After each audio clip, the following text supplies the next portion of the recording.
राम नाम की शक्ति से ओम में शक्ति। हाँ वही कह रहे हैं, वही तो कह रहे हैं, राम ही ओम है, ओम ही राम है। नहीं, राम नाम में जो राम नाम की शक्ति है, राम नाम की शक्ति से ओम में शक्ति आई है। जैसे ब्रह्मा विष्णु में शक्ति कहाँ है? राम नाम की शक्ति ब्रह्मा विष्णु में है, और जो ब्रह्मा विष्णु में है इसका जो जपता है वो ओम के माध्यम से जपता है। राम में ओम नहीं लगता, और सारे देवी देवताओं में ओम लगता है, क्योंकि राम जी स्वयं सर्वशक्तिमान है, और राम जी और राम जी का स्वरूप दोनों एक ही है, तो उनमें ओम नहीं लगता, और सारे देवी देवताओं में ओम लगता है। तो इसका मतलब है कि सर्वशक्तिमान कौन हुए? राम जी, और राम जी का नाम, क्योंकि वो साकेतवासी है, और जितने हैं उनका सीमा है, फिर वो नासवान भी है। तो एक कहने का हमारे अभिप्राय है कि जो बेचारी साधुओं के माने गुरु मंत्र नहीं ले सकती, तो क्या घर में रह करके भजन कर सकती? खूब घर में रह करके भजन करें।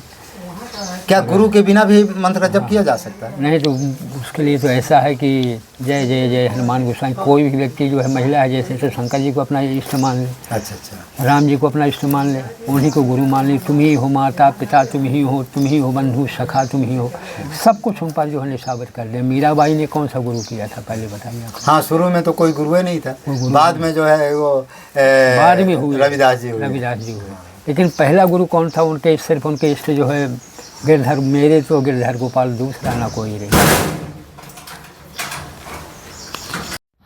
हाँ, आज हम टाटी घाट के एक ऐसे संत का दर्शन कराते हैं जो फलारी हैं, 12 वर्ष से या कई वर्षों से टाटी घाट के घोर जंगल में रहते हैं और भगवान भरोसे रहते हैं।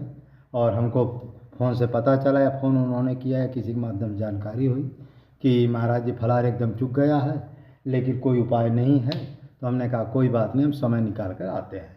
खैर 2-3 बार उन्होंने हमको संदेशा भेजा, तो आज मौका मिला तो उनके लिए फलार की हम व्यवस्था कर रहे हैं, और आप लोगों के सहयोग से हो रहा है। त्यागी बैरागी उदासीन जो संत लोग हैं उनकी मदद करना हमारा फर्ज होता है।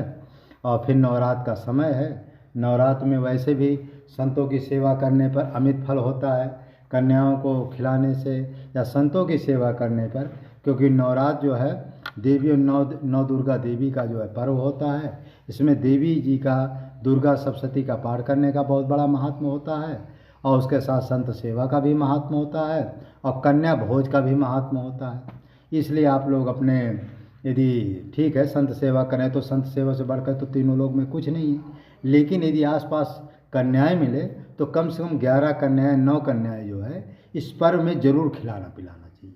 यदि आपके पास व्यवस्था न हो तो हमारे खाते में भी आप डाल सकते हैं, हम आपके नाम से जो कन्याओं का कुटी में बुलाकर भोज करा सकते हैं।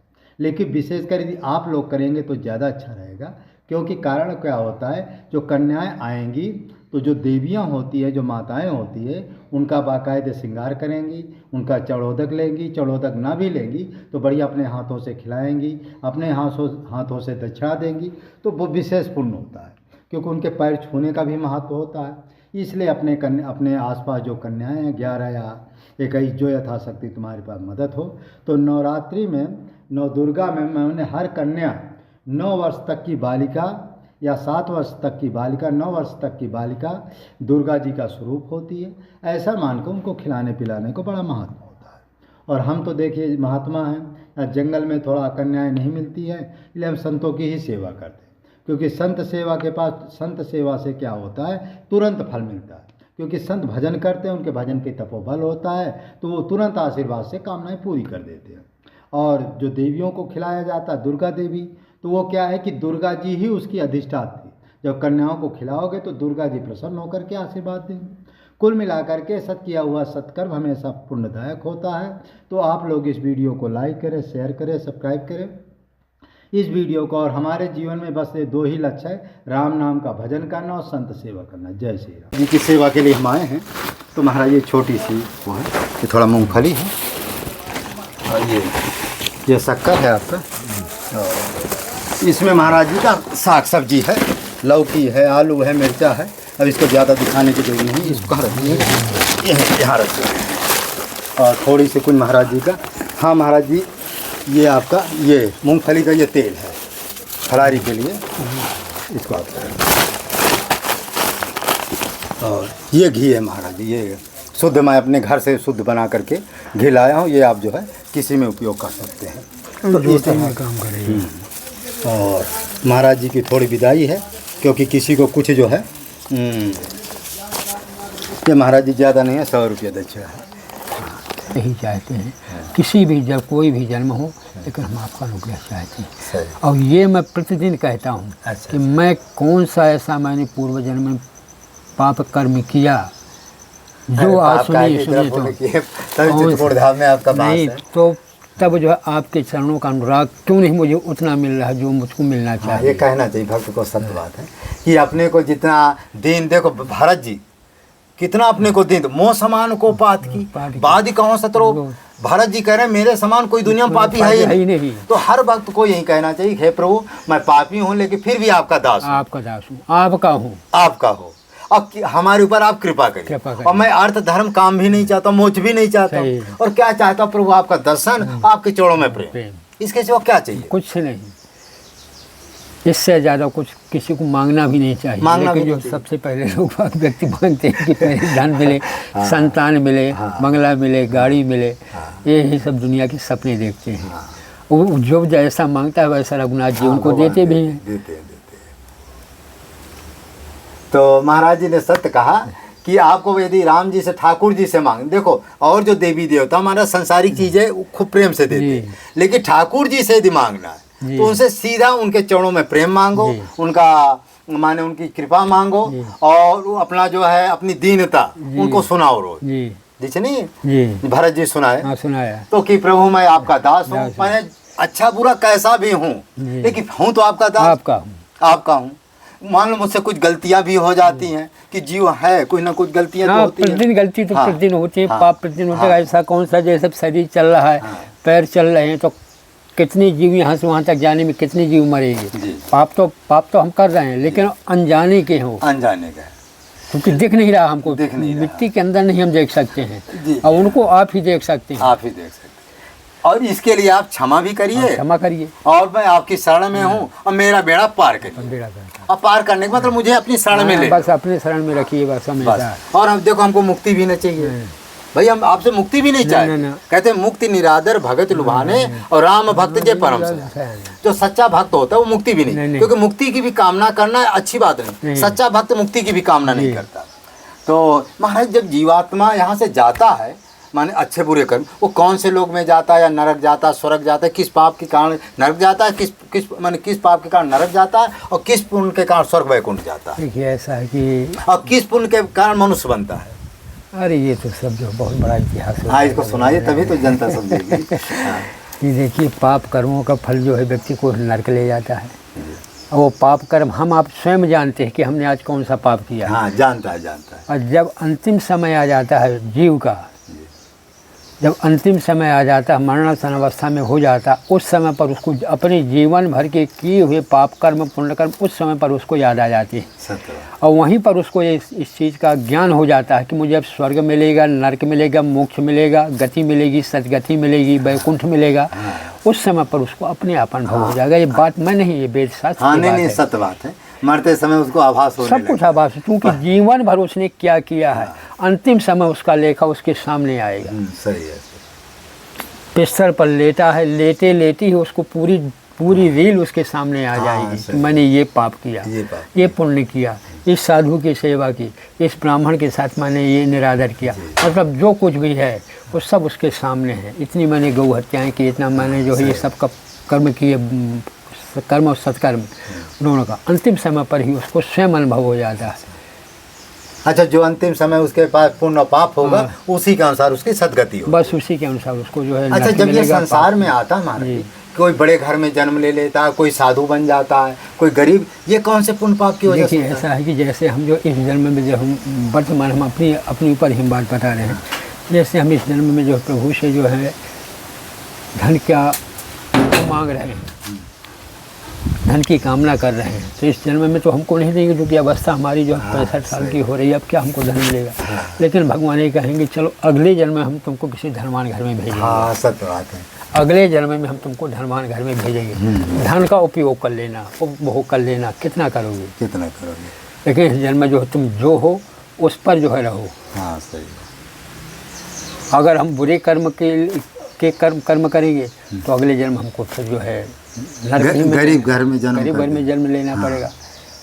84 लाख योनियाँ प्रतिदिन जो है कीड़े मकोड़े जो प्रतिदिन सुबह जन्म लेते हैं, शाम को मरते हैं, उनकी 12 घंटे की ही जीवन है। हाँ, जीवन है। किसी का 24 घंटे का जीवन है। वो भी 84 लाख। तो ये तो महाराज सब नर के योनियाँ है, तरह सब नर के योनियाँ। वो महाराज जो लिखा जन्म तो इनको जन्म तो मर दूसरा ही दुख हो ही। अच्छा, ये सब जीव को होता है? सब जीव को होता है। अच्छा, मरते समय जन्म। अच्छा, लेकिन फिर भी जीव नहीं समझता है। यही आश्चर्य है, बस यही आश्चर्य है। जैसे उसने अच्छे ने पूछा कि जीव प्रतिदिन मर रहा है, फिर भी व्यक्ति के दिमाग नहीं खुल रहा है, तो यही पर सबसे बड़ा आश्चर्य है भाई। इसलिए कि व्यक्ति मोह में अंधा है। मोह में अंधा है। हम आप जानते हुए भी पाप कर्म कर रहे हैं। करते हैं। हम संसार की बात नहीं बताया करते, हम अपने ऊपर घटा करके बात बताते हैं कि हम जो है जानते हैं कि ये किस पथ पर चलने से पाप होगा, मुझे नरक भोगना पड़ेगा, फिर भी मैं उस पथ पर चल रहा हूँ। यही जो है हमारे लिए जो है जानबूझ करके हम जो है पाप कर्म पर जो है पहुँच रहे कि नहीं पहुँच रहे। हाँ, नहीं, गलती होती है सब। हम जानते हैं कि यहाँ पर जो है ये रास्ता ऐसा है, यहाँ पर ये सब होने वाला है, और फिर भी हम उस रास्ते पर चल रहे हैं। हाँ, सही बात। इसका फल जो है इस जन्म में नहीं, अगले जन्म के लिए, मतलब 7 जन्मों के लिए हम सोच भगवान हमको दिखाएंगे, लेकिन फिर भी हम जो है उस पद पर जो है। तो महाराज जी ने बहुत अच्छी बात बताई कि व्यक्ति का अपने किए हुए कर्म का फल जो है मरते दम भी समझ में आ जाता है, और जो बड़े घर में छोटे घर में कैसे कीड़े मकोड़े के यहाँ कैसे जन्म होता है। यदि आप ज़्यादा पाप किए हैं तो महाराज जी ये कीड़े मकोड़े जो है इसी योनि में आप जाएंगे, गरीब घर में आपका जन्म होगा। और यदि आप सत्कर्म किए तो महाराज जी ने बताया कि बड़े घर में आपको जन्म होगा, और मरते समय जो वासना होती है भगवान उसका पूरा कर उसको इस जन्म नहीं तो अगले जन्म पूरी कर देंगे, उसकी पूर्ति जरूर होगी। अच्छा, इसका मैं एक छोटा सा आपको दृष्टांत दिए देता हूँ। महाराज हमारे दादा गुरुजी थे परमहंस श्री राम मंगल दास, गोकुल भवन विद्या नाम सुने होंगे। तो वो क्या हुआ कि जो ये आपके नित्य गोपाल दास जी हैं, इनके बारे में उन्होंने बताया, बहुत सिद्ध महापुरुष थे। तो उनके बारे में उन्होंने बताया ये पूर्व जन्म के बहुत बड़े योगी थे, जो इस समय राम जन्मभूमि के अध्यक्ष है। पूर्व जन्म के बहुत बड़े योगी थे, और इतने बड़े योगी थे कि माने इनको मुक्ति मिल ही गई थी, लेकिन इनके अंदर थोड़ी वासना बाकी रह गई कि मैंने भजन तो किया, सब कुछ प्राप्त हो गया, माने मुक्ति भी हमको मिल गई, लेकिन क्या हुआ कि हमारा संसार में नाम नहीं हुआ। इतनी वासना की वजह से देखो फिर नित्य गोपाल दास जी को धरती में जन्म लेना पड़ा। उसी जन्म में मुक्त हो जाए, नहीं आना चाहिए पड़ता। तो वहीं जो महाराज जी कहते हैं कि अच्छे बुरे कर्म का फल अवश्य में भोक्तव्य, तो अवश्य उसको भोगना पड़ता है किसी योनि में जाकर के, किसी भी योनि। फिर महाराज जी क्या हुआ कि ये भी कहें उन्होंने कि यदि ये समाज में लग जाएंगे, संसार में लग जाएंगे, तो इनको भगवान की प्राप्ति नहीं होगी, क्योंकि भाई भगवान एक ही चीज़ देता है। और यदि ये भगवान माने अध्यात्म की तरफ लग जाएंगे, भजन में लग जाएंगे, इनको भगवान के दर्शन जरूर, क्यों कारण पूर्व जन्म का पुण्य है इनके पास। फिर इस जन्म भी तपस्या करेंगे तो भगवान की प्राप्ति इनकी हो जाए। लेकिन भगवान की लीला वही होती जो अपने अंतिम समय वासना होती है। तो उनकी यही थी कि संसार में नाम हो, तो संसार में तो नाम हुआ, और उनके आचार विचार सब अच्छे हैं, गति होगी, लेकिन जो भगवान की प्राप्ति वाला मार्ग है वो बीच में रोड बन गया। अब ये अंतिम समय यदि फिर प्रार्थना करें कि प्रभु मुझसे गलती हुई, मैं भगवान की प्राप्ति नहीं कर सका, फिर जन्म लेकर के फिर आगे बढ़ जा सकते हैं, क्योंकि भगवान क्या है कि हर व्यक्ति को समय समय में मौका देते हैं, हर व्यक्ति को, हर जीव को। तो जो महाराज जी ने कहा कि अच्छे बुरे कर्म का फल भोगना पड़ेगा, चाहे आप जो है किसी। अच्छा महाराज जी एक चीज़ और हम देखते हैं कि जो बुरे कर्म का फल एक ही जन्म नहीं भोगना पड़ता, नहीं, वो 7 जन्मों तक का उसका प्रमाण, वो 7 नहीं जो 84 लाख योनियाँ हैं, लगता है हर जन्म में भोगना पड़ता है। वही 7 जन्म में आ जाते हैं। 84 लाख योनियाँ ही 7 जन्म में आती हैं। भाई 24 घंटे की ज़िंदगी, किसी को 2 घंटे की ज़िंदगी, किसी की 12 घंटे की ज़िंदगी, अब ये सब जो है एक दिन में थोड़ी 7 जन्म तो यही हो जाना होता है। 7 जन्म एक ही दिन में 7 जन्म हो जाए, एक ही दिन में 7 जन्म हो जाए। ठीक है कहते हैं। अरे राम, इसलिए उसको मैं नहीं, ये वेद शास्त्र की बात बता रहा हूं। नहीं, ये सत्य बात 100% प्रमाणित बात है कि कितने हम दृष्टांत इसके दे सकते हैं प्रमाणित। तो महाराज जी ने सत्य कहा, यदि आप पाप कर्म कर रहे हैं, कोई भी जीव कर रहा है, चाहे साधु चाहे गृहस्थ, भगवान क्या आत्मा जाती है, वहाँ महाराज जी पुण्य पाप का ही लेखा जोखा होता है। वहाँ जात को जात नहीं ना, माने, ना। स्त्री पुरुष भी नहीं माना ना जाए। ना यदि आप पाप कर्म किए हैं तो आपको नरक भोग देंगे, 84 लाख योनियों में, योनि भेज देंगे। सुअर कुत्ता गधा हाँ, बिल्ली। जी, जी, जी। यदि पुण्य का काम किए हैं आप सीधा स्वर्ग भेज देंगे, स्वर्ग या वैकुंठ भेज देंगे, वहाँ कुछ देर तक आनंद लीजिए। फिर अच्छा मनुष्य योनि, महाराज जी कहते हैं पाप पुण्य दोनों जब बराबर होते तब मनुष्य योनि में भेज हाँ देते जी। हैं, ऐसा भी है जी। तो इस तरह से जीव का जन्म होता है और मरण होता है। अब महाराज जी से एक चर्चाओं पूछेंगे, महाराज जी समय क्या है कि बहुत से भक्त जो है राम नाम का जप करते हैं जी। तो कुछ लोगों का भजन में मन नहीं लगता है, कुछ लोग कहते हैं मन इतना चंचल है मन नहीं लगता, कुछ लोग कहते हैं महाराज जी कैसे हम भजन करें, इसका कुछ भक्तों को देखिए ऐसा है, हम जैसे माला कर रहे हैं एक दिन मन नहीं लगे, देखिए माँ बाप जो है बच्चे को जो स्कूल भेजते हैं, विद्यालय भेजते हैं, तो हम अपनी सामान्य बात बता रहे हैं। सीताराम सीताराम।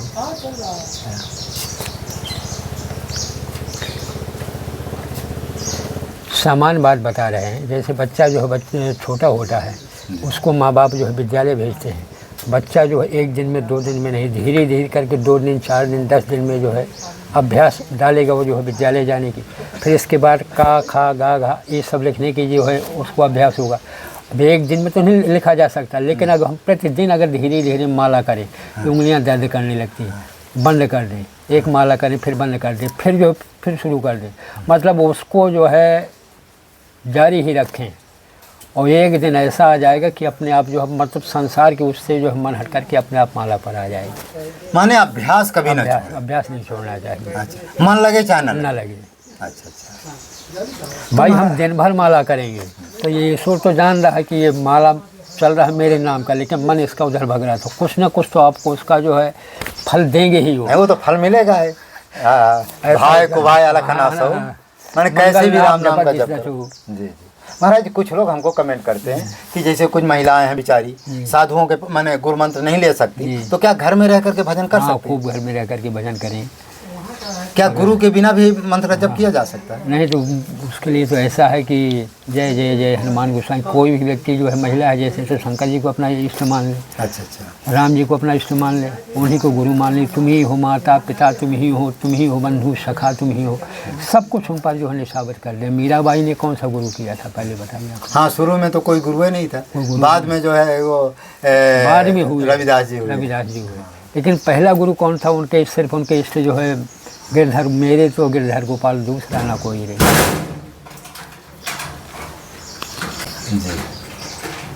तो महाराज जी ने सत्य कहा कि जैसे कुछ महिलाएं हैं, कुछ जो बच्चियां हैं जिनको माने गुरु न मिलते भी नहीं, और थोड़ा गुरुओं के पास जाने पर महाराज जी वो डरती हैं, और फिर गुरु भी डरते हैं उनसे। समय के अनुसार जो है पुरुष भी जो है मतलब पुरुष जो है संत भी जो वो भी डरते हैं, क्योंकि समय जो है बड़ा विचित्र हो चुका है।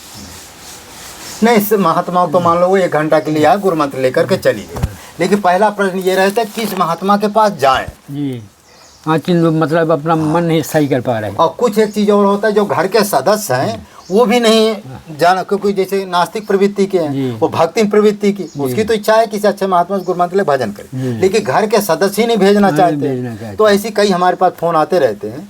तो जो आपने बताया कि माने शंकर जी को या किसी अच्छे को माने उन्हीं को अपना गुरु मान करके जब तक गुरु न मिले तब तक अपना सत्कर्म पूजा पाठ करके। मीराबाई, अहिल्याबाई, कितने प्रमाण हम आपको बता दें, वेद शास्त्र में यही प्रमाण है। जी जी, जिनके जो गुरु हैं बाद में गुरु हुए। तो महाराज जी ने सत्य कहा कि जिन माने महिलाओं के या बच्चियों के, देखिए वो महिलाओं के बच्चियों के जो है बंद हो, महिलाओं के बच्चियां किसी सदगुरु के पास नहीं जा सकते, गुरु मंत्र नहीं लिए हैं। तो मीराबाई को इन्होंने दृष्टांत दिया, हिलाबाई का दृष्टांत दिया, ऐसे सैकड़ों जाने कितने कि वो क्या है कि भगवान को ही अपना गुरु और इष्ट दोनों माना, सब कुछ गुरु इष्ट दोनों मान करके पूजा पाठ और जो जब तक जो भी आपको करना है घर में आप करते रहिए। जैसा आपका पुण्य बढ़ेगा तो भगवान किसी ना किसी आपको आपको जो गुरु जो भेज देंगे, अपने आप भेज देंगे या पहुँचा देंगे वहाँ तक। अच्छा, तो महाराज जी ये मन इतना ये तो हो गए, क्या कुछ खान पान से भी जो मन नहीं लगता? हाँ, खान पान से जो अगर हमारा गलत खान पान है तो मन हमारा लगेगा ही। अच्छा, रसीली चीज़ें खाएंगे, जैसे ज़्यादा खा लिया तो जो है मन जो है आलस में आ गया तो माला कहाँ से होगा, माला होगा ही नहीं। खाली पेट ही माला अधिक होता है। इसलिए जो है सुबह माला का काम है, शाम को माला का काम। तो क्या शाम को एक आध रोटी कम खाए? नहीं, रात में रात में जो भोजन करते हो तो उसके पहले जो मतलब जो हम भोजन करने के पहले आप माला कर लीजिए। 1 माला 2 माला 3 माला, जितनी सामर्थ्य हो, जितना समय हो। कोई ये तो है नहीं कि मतलब इतने माला। अच्छा महाराज जी, कुछ संख्या नहीं है निर्धारित? नहीं, कोई संख्या नहीं। अब आई गृहस्थों के लिए कोई संख्या नहीं। अच्छा। जो संतों की संख्या है, लेकिन उनकी कोई संख्या नहीं। अच्छा, उनकी संख्या नहीं। तो जितना अभ्यास करेंगे उतने उनके लिए अच्छा होगा। महाराज जी, राम नाम की महिमा क्या है? इससे क्या मुक्ति भी मिल सकती है, भगवान के दर्शन भी मिल सकते हैं, या इससे जो है संसारिक कामनाएं भी पूरी हो सकती है? बहुत कुछ हो सकता है इससे। राम से मुक्ति भी मिलती है, इससे जो भक्ति भी मिलती है, इससे संसार की कामनाएं भी पूरी। मैं कितना जप ऐसा हम जो है भाव रखेंगे मन में, माला में, पूजा में, वैसे उसी के अनुसार जो उसको फल मिलना शुरू हो जाएगा। तो महाराज इसकी कुछ संख्या होगा, कितना जपें तो हमारी ये कामना पूरी हो जाएगी? नहीं, ऐसा तो कहीं कुछ नहीं। लेकिन जो जब हम स्वयं स्थायी नहीं हो पा रहे तो भगवान का क्या हम भरोसा करें, वो तो ईश्वर है। पहले हम अपने आप को स्थायी करें, अपने आप को हम जो है मजबूत रखें। तो जैसे कुछ लोग कहते हैं महाराज जी भगवान की प्राप्ति हम करना चाहिए, भगवान हमको कैसे मिले, कोई इसका उपाय है? देखिए, ऐसा है कि हम आपको एक छोटा सा दृष्टांत दे रहे हैं। एक गृहस्थ में ही ऋषिकेश के पास एक गाँव था। तो पहले गुरु बनाना चाहती थी, महिला थी, वृद्ध थी, पति पत्नी दोनों थी, संतान नहीं थी उनके पास। वृद्धावस्था हो गई, उनकी संतान नहीं हुई। तो वो जो है हमारे गुरुजी के पास आए। तो उन्होंने कहा, महाराज जी मैं जो है मेरी संतान भी नहीं है, मैं किसी काम का नहीं, कोई मुझे, क्योंकि बांझ होने के कारण, ये पुत्री होने के कारण मुझे कोई दीक्षा नहीं दे रहा। तो हमारे गुरुजी ने जो उनको एक सलाह दी, कहा कि क्या तुम जो हम बताएंगे उसको करेंगे आप? क्या क्यों नहीं करेंगे? कहीं आप जो है लाल जी को जो है गुरु मान लीजिए, हनुमान जी को। अच्छा। और आप जो है शंकर जी को गुरु बना लीजिए। हाँ, ठीक है। और 1 वर्ष के अंदर इसका प्रमाण आपके पास आ जाएगा। जी। कहा, महाराज जी कैसे होगा? कहे 1 वर्ष का जो है समय है, ज़्यादा नहीं। 1 वर्ष के अंदर आपके पास इसका फल मिलेगा। आपके घर में संतान भी आ जाएगी। तो विधवा है, वो उसको कैसे संतान आ जाएगी? नहीं, विधवा नहीं थी, बांझ थी। अच्छा, बांझ थी, विधवा। अच्छा, पति दोनों थे। अच्छा, संतान नहीं हो रही। अच्छा, हाँ, होता। और 70 साल से ऊपर हो गई थी उनकी उम्र। अरे राम राम। और ईश्वर ने ऐसी कुछ कृपा बद्री नारायण ने किया कि 1 साल के अंदर ही उनके घर में संतान हो गई, लड़का हो गया। अरे राम, ये बड़ा चमत्कार। 70 वर्ष की उम्र में, ये कब की बात है महाराज? ये जो है करीब 15-20 साल हुए, 20 साल। अच्छा, 20 साल। ये कहाँ की बात है महाराज? ऋषिकेश की बात है। अच्छा, ऋषिकेश। वो महिला तो अभी भी होगी? नहीं, वो शरीर पूरा हुआ बच्चा। हाँ, 70 साल के हो तो हाँ 10-20 साल हो गया होगा। 10-15 साल तो होंगे। जब आपको यहाँ हो गए तो काफ़ी समय हो गया। 20 साल जो है, 20 साल हो गए मुझे वहाँ छोड़ेंगे। देखो, राम माने राम है नाम। देखो, हनुमान जी को गुरु की बात उन्होंने माना। गुरु की बात मान करके हनुमान जी और भोले बाबा गुरु मानकर उनका पूजन किया। 1 साल के अंदर ये चमत्कार हुआ। अब देखिए, कहते हैं गुरु के बिना भी चमत्कार होते हैं। बहुत बड़ा चमत्कार है। विश्वास होना चाहिए। विश्वास होना चाहिए। तो महाराज ये राम नाम की थोड़ा महिमा सुनाइए। राम नाम क्या है? राम नाम में कौन सी शक्ति है? इसका लोगों को ये विश्वास हो कि राम नाम है क्या? अरे राम नाम बताया नहीं आपसे, बहुत बड़ा मंत्र है, बहुत बड़ा मंत्र है। इसका जो है फल हम आप जो है जितना हम कम सोचें उतना ही अधिक है। अच्छा, हाँ। क्या ये राम नाम को ब्रह्मा विष्णु महेश भी जपते हैं? सब कुछ। ऐसा कोई देवता नहीं जो राम के नाम को ना जपता हो। अच्छा। ऐसा कोई ईश्वर मतलब जो है देवता नहीं जो भगवान के नाम का जाप ना करता हो। ऐसा कोई गंधर्व किन्नर नाग, हर जीव जो है मतलब हर देवता जो है भगवान के नाम का जाप कर रहे हैं। अच्छा। क्योंकि उसी में ही सर्वशक्ति है। सर्वशक्ति है। उसी से ही ऊर्जा शरीर को मिलती है। अच्छा। तप बल शेष धरे महिबारा, तप बल शंभु करहि संहारा, तप बल शंभु करहि संहारा, तप बल सब आधार सब सृष्टि भवानी। सब तप का ही जो प्रभाव है। तो क्या महाराज जी ओम और ये राम नाम में क्या कुछ अंतर है? नहीं, कुछ नहीं। देखिए, अलग अलग वो है। जैसे जो है कोई जो है ओम को जो है शिव ओम वाले जो ओम को जो है पहले महत्व देते हैं। और हमारे यहाँ जो है वैष्णो में जो है ओम का जो कोई ऐसा विशेष महत्व नहीं, लेकिन राम का ही सबसे बड़ा महत्व है। राम ही ओम है और ओम ही राम है। नहीं, ऐसा होता है। हमारे दादा गुरु जी लिखा है, राम नाम की शक्ति से ओम में शक्ति। हाँ, वही कह रहे हैं। वही तो कह रहे राम ही ओम है, ओम ही राम है। नहीं, राम नाम में जो राम नाम की शक्ति है, राम नाम की शक्ति से ओम में शक्ति आई है।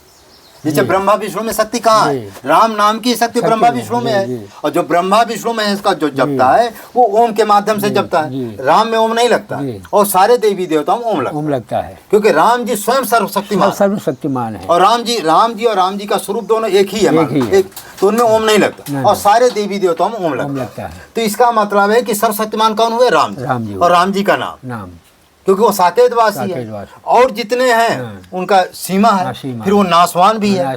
तो एक कहने का हमारे अभिप्राय है कि जो राम शब्द है वो अनादि है। जब सृष्टि की माने तीनों लोग नष्ट हो जाते हैं, केवल राम शब्द एक, राम माने राम नाम की जो शक्ति है, राम नाम वही केवल बचता, बाकी कोई शब्द नहीं बचता, क्योंकि शब्द रहता ही नहीं, दुनिया नष्ट हो जाती है, देवी देवता सब भगवान में विलय हो जाते हैं। तो कुल मिलाकर राम नाम से बढ़ करके तीनों लोकों में, अनंत ब्रह्मांडों में ना कोई शक्ति। जो आप देख रहे हैं ये सृष्टि है ना, ये सब जो है राम नाम से उत्पत्ति हुई है, राम नाम की शक्ति है और राम नाम से ओम में शक्ति आई है।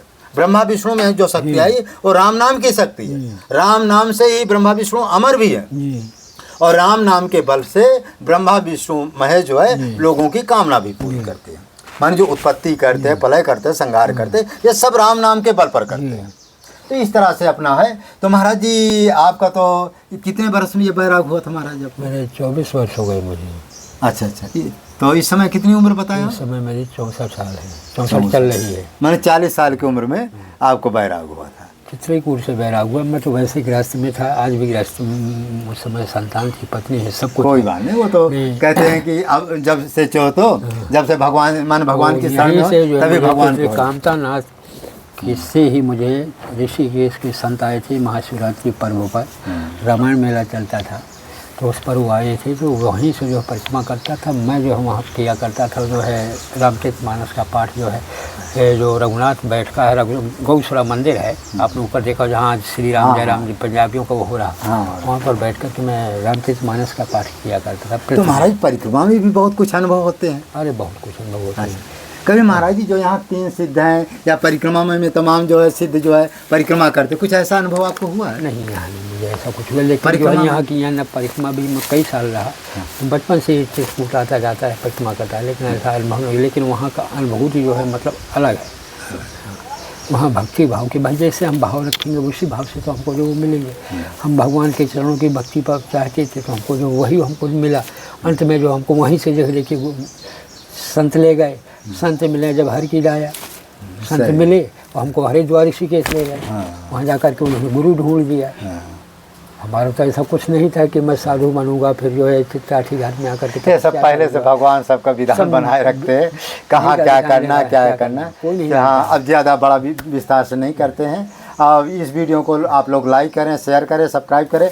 महाराज ये चित्रकूट धाम की जय, कामतगिरी भगवान की जय, टाटी घाट की जय, कामतगिरी भगवान की जय, अनसुईया की जय, संपूर्ण चित्रकूट धाम की जय, टाटी घाट के सारे महात्माओं की जय, चित्रकूट धाम के सारे मानव धर्म प्रसार की जय, सत्य न्याय धर्म की जय, चित्रकूट धाम की जय। मानव एक जाति है, मानवता ही एक धर्म है। सभी धर्म संप्रदायों के संतों प्रवर्तकों का आदर करना, अनाचार दुराचार अनाचार को मिटाना, समाज में फैली हुई कुरीतियां डमरों के विरुद्ध संघर्ष करना, स्थानीय न्याय द्वारा न्याय सुलभ कराना, गांव-गांव मोहल्लों में जाकर के मानव धर्म की स्थापना करना, शाखाएं खोलना, ये मानव धर्म के उद्देश्य है। संतवाणी क्या है? कुछ भी बनने के पहले आप मानव बनो, मनुर्भवा, परोपकारी धर्मात्मा बिना साधन भजन की ईश्वर को प्राप्त कर लेता है। जो झूठ बोलने वाला कभी आगे बढ़ नहीं सकता है, सत्य बोलने वाला हमेशा आगे बढ़ता रहता है। जो दूसरे को सुख पहुंचाते ईश्वर उसे ही सुख देते हैं। इस तरह से इस वीडियो को आप लोग लाइक करें, शेयर करें सब। अब हम यहाँ का जो बगल में कुआं है जहाँ पर संत लोग पानी पीते हैं, बहुत दिव्य कुआं, इसका भी दर्शन कराएंगे और थोड़ा जंगल का दिखाएंगे। महाराज जय श्री गुरुदेव तुम्हारे जय जय हो, भगवान तुम्हारे